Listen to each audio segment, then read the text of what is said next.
പണ്ട് നമ്മളുടെ ചാനലിലെ മിനി പ്രൊജക്റ്റിൻ്റെയും മെയിൻ പ്രൊജക്റ്റിൻ്റെയും ഐഡിയാസിനെ പറ്റിയിട്ട് നമ്മൾ കുറച്ച് വീഡിയോസ് ചെയ്തിട്ടുണ്ടായിരുന്നു. 2 വീഡിയോസ് ചെയ്തിട്ടുണ്ടായി. അപ്പോൾ അതിൽ പലരും എൻ്റെ അടുത്ത് ചോദിച്ചത് എന്താണെന്ന് വെച്ചാൽ, നമ്മളിപ്പോൾ ഒരു പ്രൊജക്റ്റിൻ്റെ ടോപ്പിക്ക് സെലക്ട് ചെയ്ത് കഴിഞ്ഞാൽ അതിൻ്റെ അബ്സ്ട്രാക്റ്റ് അല്ലെങ്കിൽ സിനോപ്സിസ് എങ്ങനെയാണ് നമ്മളത് ഉണ്ടാക്കണേ, അതേപോലെ തന്നെ ടേബിൾ ഡിസൈൻ എങ്ങനെയാണ് ക്രിയേറ്റ് ചെയ്യണേ എന്ന് ചോദിച്ചിട്ടുണ്ടായി.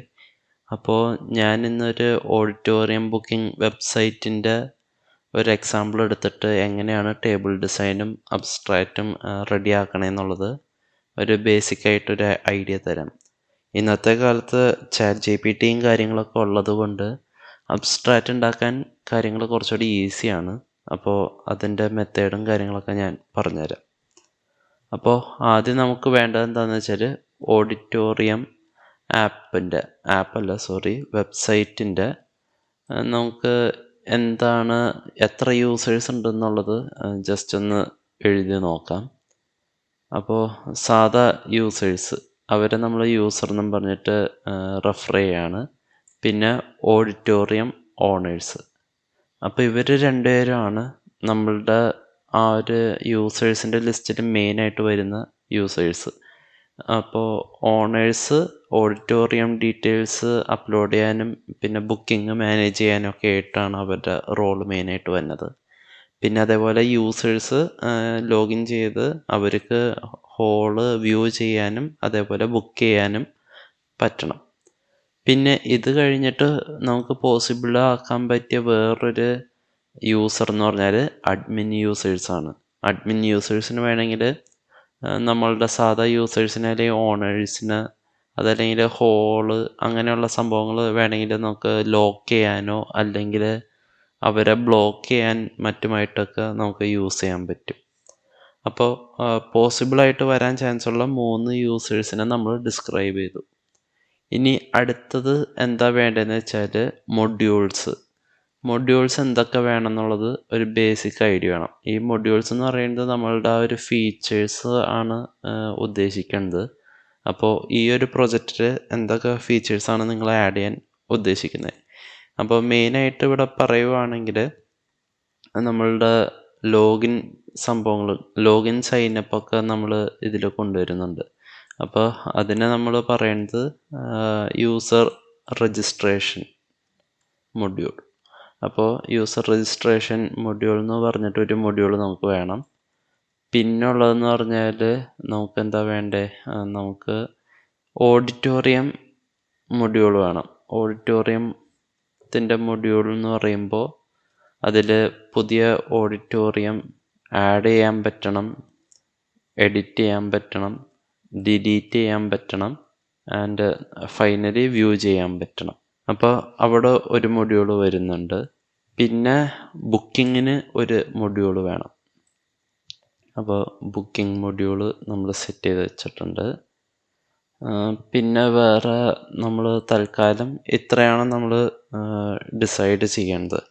ഈ പ്രൊജക്റ്റിൻ്റെ പ്രത്യേകത എന്താണെന്ന് വെച്ചാൽ, സെൽഫ് ചെയ്യുകയാണെങ്കിൽ നിങ്ങൾക്ക് മനസ്സിലാവും. നമ്മൾ ഇനിഷ്യൽ എന്താണോ പ്ലാൻ ചെയ്യുന്നത്, ഒന്നെങ്കിൽ പ്രൊജക്റ്റ് തീരുമ്പോൾ നമ്മൾ അതിൽ കൂടുതൽ കാര്യങ്ങൾ നമുക്ക് ആഡ് ചെയ്യേണ്ടി വരും, അതല്ലെങ്കിൽ അതിൽ കുറവ് കാര്യങ്ങൾ ആഡ് ചെയ്യേണ്ട ആവശ്യമേ വരുന്നുള്ളൂ. അത് പ്രൊജക്റ്റ് അനുസരിച്ചും പിന്നെ നിങ്ങളുടെ ഗൈഡ് എന്താണോ നിങ്ങളുടെ അടുത്ത് ഫീച്ചേഴ്സ് ആഡ് ചെയ്യാനോ റിമൂവ് ചെയ്യാനൊക്കെ പറയുന്നത് അതനുസരിച്ചിട്ടായിരിക്കും ഡിസിഷൻ എടുക്കുക. അപ്പോൾ എപ്പോഴും നമ്മൾ ഈ ഒരു സിനോപ്സിസ് പ്രിപ്പയർ ചെയ്യുമ്പോൾ നമുക്ക് ഇനിഷ്യൽ സ്റ്റേജിൽ എന്തൊക്കെ ഐഡിയാസ് ഉണ്ടോ അത് ബേസ് ചെയ്തിട്ടാണ് നമ്മൾ ഈ സിനോപ്സിസ് പ്രിപ്പയർ ചെയ്യുന്നതും അതിൻ്റെ ഒപ്പം ടേബിൾ ഡിസൈനും റെഡിയാക്കുന്നതും. ഇനി നമുക്ക് മൊഡ്യൂൾസും യൂസേഴ്സും സെറ്റായ സ്ഥിതിക്ക് ടേബിൾ ഡിസൈൻ ചെറുതായിട്ടൊന്ന് ചെയ്തു നോക്കാം. അപ്പോൾ ടേബിൾ ഡിസൈൻ ഫസ്റ്റ് മൊഡ്യൂൾ എന്ന് പറഞ്ഞാൽ യൂസർ രജിസ്ട്രേഷനാണ്. അപ്പോൾ യൂസർ രജിസ്ട്രേഷന് നമുക്ക് എന്തൊക്കെ ടേബിൾസ് വേണം എന്നുള്ളത് നോക്കാം. യൂസറിന് ഒരു ടേബിൾ ആദ്യം തന്നെ ക്രിയേറ്റ് ചെയ്യണം. ഇപ്പോൾ നമ്മളുടെ ഈ ഒരു പ്രൊജക്റ്റിൽ ഇപ്പോൾ 3 യൂസേഴ്സ് അല്ലെങ്കിൽ 3 യൂസർ ടൈപ്പ് ഉണ്ടെന്ന് നമ്മൾ ഐഡൻറ്റിഫൈ ചെയ്തു. അപ്പോൾ നമുക്ക് 2 അപ്രോച്ച് ഇവിടെ ഉണ്ട്. ഒന്നെങ്കിൽ ഓരോ യൂസേഴ്സിനും നമുക്ക് സെപ്പറേറ്റ് ആയിട്ട് ടേബിൾസ് ക്രിയേറ്റ് ചെയ്യാം. അതല്ല എങ്കിൽ എല്ലാ യൂസേഴ്സിനും കൂടെ ഒരൊറ്റ ഡാറ്റാബേസിൽ ഒരൊറ്റ ടേബിൾ ക്രിയേറ്റ് ചെയ്ത് നമുക്ക് സെറ്റ് ചെയ്യാം. അങ്ങനെ പല രീതിക്ക് ഇത് നമുക്ക് ചെയ്യാൻ പറ്റും. ഇപ്പോൾ ഇവിടെ ഞാനൊരു സിംപ്ലിസിറ്റിക്ക് വേണ്ടിയിട്ട് 3 യൂസേഴ്സിനും ഒരു ടേബിൾ ക്രിയേറ്റ് ചെയ്യാനാണ് പ്ലാൻ ചെയ്യുന്നത്. അപ്പോൾ അതിൻ്റെ അപ്രോച്ച് എങ്ങനെയാണെന്നുള്ളത് നമുക്ക് നോക്കാം. ഞാൻ ആദ്യം തന്നെ ഒരു ടേബിൾ ക്രിയേറ്റ് ചെയ്യാണ് ഇവിടെ. അതായത് നമുക്ക് എന്തൊക്കെ ഫീൽഡ് ഉണ്ട്, ഫീൽഡ് ടൈപ്പ്, കൺസ്ട്രെയിൻസ്, ഇതൊക്കെ നമുക്ക് ഒന്ന് അടയാളപ്പെടുത്താൻ വേണ്ടിയിട്ടാണ് ഞാനത് അങ്ങനെ ക്രിയേറ്റ് ചെയ്യണേ. ഇപ്പോൾ തൽക്കാലത്തേക്ക് ഒരു 4 റോയുള്ള ടേബിളായിട്ടാണ് ഉണ്ടാക്കണേ. ഒരു റോ എന്ന് പറഞ്ഞാൽ നമുക്കിപ്പോൾ field name, data type, constraints എന്തൊക്കെയാണ്, അങ്ങനെയാണ് നമ്മളത് സെറ്റ് ചെയ്യേണ്ടത്. അപ്പോൾ ആദ്യം ഒരെണ്ണം ഉള്ളതെന്ന് പറഞ്ഞാൽ നമുക്ക് യൂസർ ഇമെയിൽ വയ്ക്കാം. യൂസർ ഇമെയിൽ ഡാറ്റ ടൈപ്പ് നമ്മൾ ഇമെയിൽ സ്ട്രിങ് ആയതുകൊണ്ട് നമ്മൾ varchar കൊടുക്കുകയാണ്. varchar ഒരു 200 അല്ലെങ്കിൽ 150 അങ്ങനെ എന്തെങ്കിലും ഇടാൻ നിങ്ങൾക്ക് ഇഷ്ടമുള്ളത് എത്രയാണെന്ന് വെച്ചാൽ. ഞാനിവിടെ 200 ആണ് എക്സാമ്പിളായിട്ട് കൊടുക്കണേ. പിന്നെ കൺസ്ട്രെയിൻ ഇവിടെ നോട്ട് നള്ളായിരിക്കും, കാരണം ഇമെയിൽ നമുക്ക് ഇല്ലാതെ പറ്റത്തില്ല. അപ്പം നോട്ട് നള്ളും വയ്ക്കുക. പിന്നെ അതേപോലെ ഇമെയിൽ യുണീക്കായിരിക്കും ഓരോ യൂസേഴ്സിന്, അപ്പോൾ റിപ്പീറ്റേഷൻ പാടില്ല. അതുകൊണ്ട് ഇത് ഞാൻ പ്രൈമറി കീ ആയിട്ടാണ് സെറ്റ് ചെയ്യാൻ പോണേ. അപ്പോൾ നമ്മൾ ഫസ്റ്റ് ഫീൽഡ് ഏതാണെന്നുള്ളത് സെറ്റ് ചെയ്തു. ഇനി അടുത്തത് നെയിം, യൂസറിൻ്റെ നെയിം. ഇത് നമുക്ക് varchar ഇടാം. അതല്ല എങ്കിൽ നമ്മളുടെ MySQL വേറൊരു ഡാറ്റ ടൈപ്പ് ഉണ്ട്, ടെക്സ്റ്റ് എന്നും പറഞ്ഞിട്ട്. അപ്പോൾ അതിലേത് വേണമെങ്കിലും ഇടാം. ഞാനിപ്പോൾ ഇവിടെ ടെക്സ്റ്റാണ് യൂസ് ചെയ്യുന്നത്. പിന്നെ ഇതുപോലെ കൺസ്ട്രെയിൻസിൻ്റെ അവിടെ നോട്ട് നള്ളാണ് വരുന്നത്, കാരണം അതില്ലാതെ പറ്റത്തില്ല. ഇതിൽ നമുക്ക് എല്ലാ ഫീൽഡും മസ്റ്റായിട്ടും ഇൻപുട്ട് ചെയ്യേണ്ട സാഹചര്യമാണ് കൂടുതലും വരുന്നത്. അതുകൊണ്ടാണ് ഞാൻ എല്ലായിടത്തും നോട്ട് നള്ള് യൂസ് ചെയ്യണത്. പിന്നെ അത് കഴിഞ്ഞിട്ട് വരുന്നത് മൊബൈൽ നമ്പറാണ്. മൊബൈൽ നമ്പർ നമുക്ക് വേണമെങ്കിൽ varchar സെറ്റ് ചെയ്യാം. varcharൽ 10 ഇട്ട് കൊടുക്കാം.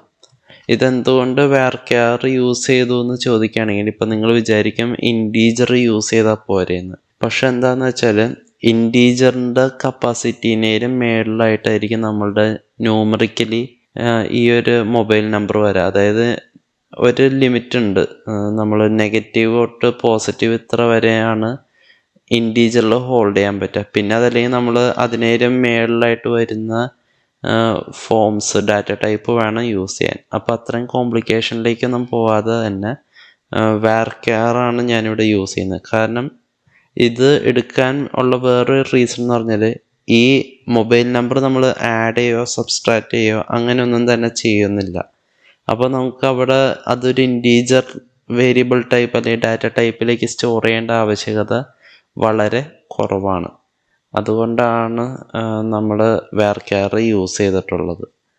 പിന്നെ കൺസ്ട്രെയിൻസിൻ്റെ അവിടെ വരുമ്പോൾ ആസ് യൂഷ്വൽ നോട്ട് നള്ളാണ്. ആൻഡ് നമ്മൾ വേറൊരു സാധനം കൂടെ ഇവിടെ യൂസ് ചെയ്യണം, യുണീക്ക് എന്ന് പറയുന്ന ആ ഒരു സംഭവം. അതായത് മൊബൈൽ നമ്പർ എപ്പോഴും എല്ലാ യൂസേഴ്സിനും യുണീക്ക് ആയിരിക്കുമല്ലോ. അപ്പോൾ അത് എൻഷുർ ചെയ്യാൻ വേണ്ടി, യുണീക്കായിട്ടുള്ള ഇൻഫർമേഷനാണ് എൻ്റർ ചെയ്യണമെന്ന് എൻഷുർ ചെയ്യാൻ വേണ്ടിയിട്ട് നമ്മൾ യുണീക്ക് കൺസ്ട്രെയിൻറ്റ് സെറ്റ് ചെയ്ത് കൊടുക്കും. ഇനി നമ്മളിപ്പോൾ നെയിമായി യൂസർ ഇമെയിൽ വെച്ചിട്ടുണ്ട്, പിന്നെ മൊബൈൽ നമ്പർ വെച്ചിട്ടുണ്ട്. ഇനി ഒരെണ്ണം കൂടെ വയ്ക്കാൻ പറ്റിയതെന്ന് പറഞ്ഞാൽ യൂസർ ടൈപ്പാണ്. അവിടെ നമുക്ക് വേണമെങ്കിൽ varchar സെറ്റ് ചെയ്യാം. ഒരു 10 കൊടുത്താൽ മതിയാവും. അത് നമ്മൾ ഇതേപോലെ നോട്ട് നള്ളാണ് വെക്കേണ്ടത്. അപ്പോൾ ഇത്രയും ചെയ്ത് കഴിഞ്ഞപ്പോൾ നമ്മൾ ഫസ്റ്റ് മൊഡ്യൂളിൻ്റെ ആ ഒരു ഫീച്ചറിന് ആവശ്യമുള്ള ഒരു ടേബിൾ നമ്മൾ ക്രിയേറ്റ് ചെയ്തിട്ടുണ്ട്. അപ്പോൾ നമ്മളിപ്പോൾ നിലവിൽ ഒരൊറ്റ ടേബിളിലാണ് എല്ലാ യൂസേഴ്സിനെയും സ്റ്റോർ ചെയ്യണത്. 3 യൂസേഴ്സിനും സെപ്പറേറ്റ് ടേബിൾ മെയിൻറ്റെയിൻ ചെയ്യണമെങ്കിൽ അങ്ങനെയും ചെയ്യാം. ആക്ച്വലി നമ്മളിവിടെ ഒരു കൺസ്ട്രെയിൻ അല്ലെങ്കിൽ ഒരു ഫീൽഡും കൂടെ നമ്മൾ വിട്ടുപോയിട്ടുണ്ട്, അതായത് പാസ്വേഡ്. വളരെ ഇമ്പോർട്ടൻ്റ് ആയിട്ടുള്ളൊരു സംഭവമാണ്, പെട്ടെന്ന് അടിച്ചപ്പോൾ മറന്നുപോയി. അപ്പോൾ പാസ്വേഡ് നമ്മളത് കൊടുത്തിട്ടുണ്ട്. ഇത് ഞാനിവിടെ ടെക്സ്റ്റ് തന്നെയാണ് യൂസ് ചെയ്യുന്നത്. കൺസ്ട്രെയിൻസ് നോട്ട് നൾ, കാരണം ഇല്ലാതെ പറ്റത്തില്ല, ലോഗിൻ ചെയ്യാനല്ലെങ്കിൽ നമുക്ക് വേറെ ഓപ്ഷൻ ഇല്ല. അപ്പോൾ പാസ്വേഡിൻ്റെ ഇതും കൂടെ സെറ്റ് ചെയ്ത് ഇങ്ങനെ നമ്മൾ ഫസ്റ്റ് ടേബിൾ ഡിസൈൻ ചെയ്ത് കഴിഞ്ഞു. ഇനി അടുത്ത ടേബിൾ എന്ന് പറഞ്ഞാൽ ഓഡിറ്റോറിയം മൊഡ്യൂളിന് വേണ്ടിയിട്ടാണ്. അപ്പോൾ ഓഡിറ്റോറിയത്തിൻ്റെ നമ്മൾ ഒരു ടേബിൾ ഉണ്ടാക്കി, ഓഡിറ്റോറിയം ടേബിൾ എന്നും പറഞ്ഞിട്ട് സെറ്റ് ചെയ്ത്, ഇനി ഇതിൻ്റെയും ഈ പറഞ്ഞ പോലെ കുറച്ച് റോ നമുക്ക് സെറ്റ് ചെയ്യാം. അപ്പോൾ ഫസ്റ്റ് തന്നെ വരുന്നതെന്ന് പറഞ്ഞാൽ ഓഡിറ്റോറിയത്തിന് ഒരു നമ്പർ വേണം, അതായത് യൂണീക്കായിട്ട് ഐഡൻറ്റിഫൈ ചെയ്യുന്ന ഒരു ID. അതിന് ഞാനിപ്പോൾ ഇവിടെ hole_ID എന്നും പറഞ്ഞിട്ടൊരു ഫീൽഡ് ഉണ്ടാക്കിയാണ്. അപ്പോൾ അതിൻ്റെ ഡാറ്റ ടൈപ്പ് ഇൻറ്റ് കൊടുത്താൽ മതിയാവും. പിന്നെ കൺസ്ട്രെയിനിൽ വരുമ്പോൾ ഇൻറ്റിന് വേണമെങ്കിൽ നമുക്കൊരു 5 കൊടുത്താൽ മതി. കൺസ്ട്രെയിൻറ്റിൻ്റെ അവിടെ നോട്ട് നൾ ഉണ്ടാവണം. അത് ഞാൻ ഇവിടുന്ന് കോപ്പി പേസ്റ്റ് ചെയ്യാണ്. നോട്ട് നള്ളായിരിക്കണം, പ്രൈമറി കീ ആയിരിക്കണം, പിന്നെ ഓട്ടോ ഇൻക്രിമെൻ്റ് ആയിരിക്കണം. കാരണം ഓരോ പ്രാവശ്യം നമ്മളുടെ ഈ ഒരു ഓഡിറ്റോറിയം ക്രിയേറ്റ് ചെയ്ത് കഴിയുമ്പോൾ ഓട്ടോമാറ്റിക്കായിട്ട് ഹോളിൻ്റെ ID നമ്പർ ഇൻക്രിമെൻ്റ് ചെയ്ത് വരണം. അതായത് 1-ന്ന് 2 ആവണം, 2-ന്ന് 3 ആവണം, അങ്ങനെ കയറി വരണം. അതുകൊണ്ട് നമ്മൾ ഓട്ടോ ഇൻക്രിമെൻ്റ് വെച്ചു. പിന്നെ നമുക്ക് ഹോളിന് നെയിം സെറ്റ് ചെയ്യാനുണ്ട്. അപ്പോൾ ഞാനിവിടെ അത് നെയിം കൊടുത്തു. ഡാറ്റ ടൈപ്പ് ഞാൻ ഇതിന് ടെക്സ്റ്റ് ആയിട്ടാണ് വയ്ക്കുന്നത്. പിന്നെ കൺസ്ട്രെയിൻസിൻ്റെ അവിടെ നോട്ട് നള്ളാണ് കൊടുത്തിട്ടുള്ളത്. പിന്നെ വരുന്നതെന്ന് പറഞ്ഞാൽ നമുക്ക് ഹോളിൻ്റെ അഡ്രസ്സ് സ്റ്റോർ ചെയ്യണം. അപ്പോൾ അഡ്രസ്സും ഇതേപോലെ ഞാൻ ടെക്സ്റ്റാണ് ഫീൽഡായിട്ട് കൊടുത്തത്, കാരണം അഡ്രസ്സ് ചില സമയത്ത് ലെങ്ത് കൂടാറുണ്ട്. പിന്നെ ഇവിടെ കൺസ്ട്രെയിൻസിൽ നമുക്ക് നോട്ട് നൾ തന്നെ പ്ലേസ് ചെയ്യാം. അപ്പോൾ അതും സെറ്റായിട്ടുണ്ട്. ഇനി നമുക്ക് ഹോളിൻ്റെ അഡ്രസ്സ് കൊടുത്തു. ഇനി ഫോൺ നമ്പർ വേണമെങ്കിൽ ഒന്ന് ജസ്റ്റ് ഓപ്ഷണലായിട്ട് കീപ്പ് ചെയ്യാം. അപ്പോൾ ഞാനവിടെ ഫോൺ കൊടുത്തു. ഫോണിന് ഞാൻ ഡാറ്റ ടൈപ്പ് varchar കൊടുക്കുന്നത്. ഇവിടെ നോട്ട് നള്ളാണ് നമുക്ക് അവിടെ ആവശ്യം വരുന്നത്, കാരണം അത് ഇല്ലാതെ പറ്റത്തില്ല. അപ്പോൾ അതും റെഡിയാക്കി. പിന്നെ ഉള്ളതെന്ന് പറഞ്ഞാൽ ഒരു ഫോറിൻ കീ ആണ്. ഈ ഫോറിൻ കീ എന്ന് പറഞ്ഞാൽ നമ്മളുടെ യൂസർ ഇമെയിൽ കൊടുക്കണം. അതായത് ഓണറിൻ്റെ കീഴിലാണല്ലോ നമ്മൾ ഓഡിറ്റോറിയം ക്രിയേറ്റ് ചെയ്യുന്നത്.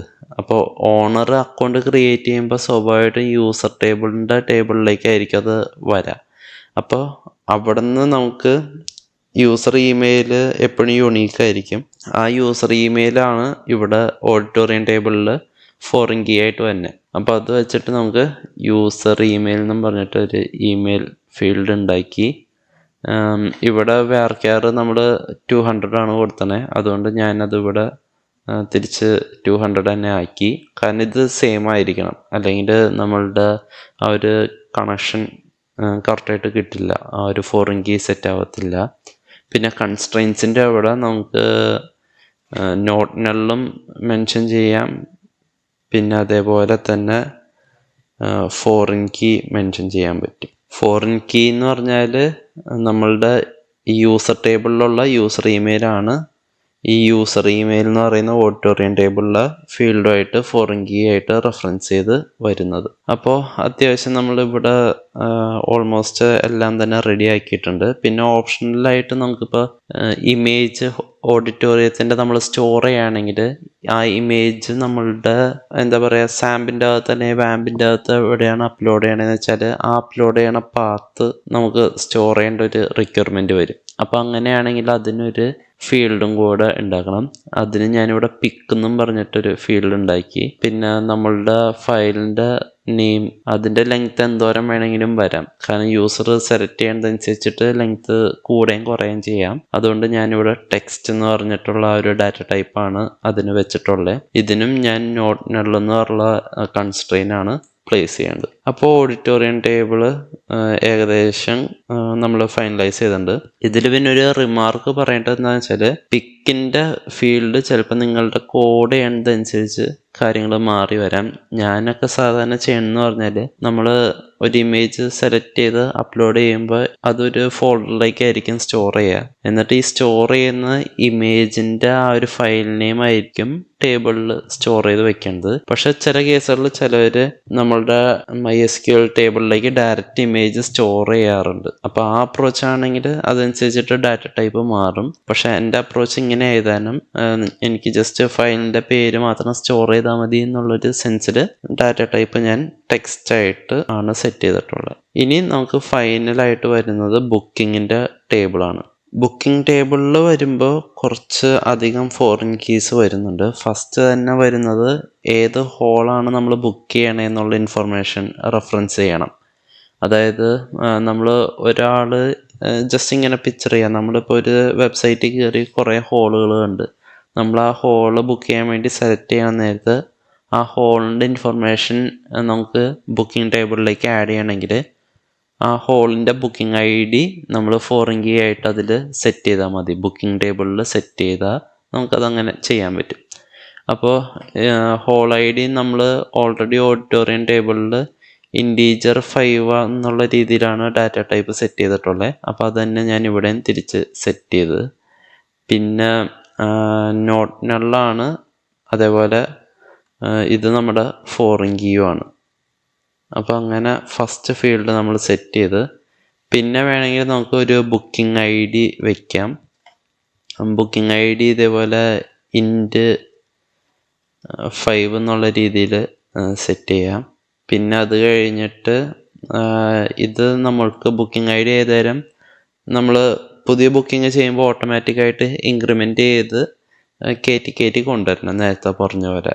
അപ്പോൾ അതുകൊണ്ട് കൺസ്ട്രെയിൻസ് വരുമ്പോൾ നോട്ട് നള്ള് വരും.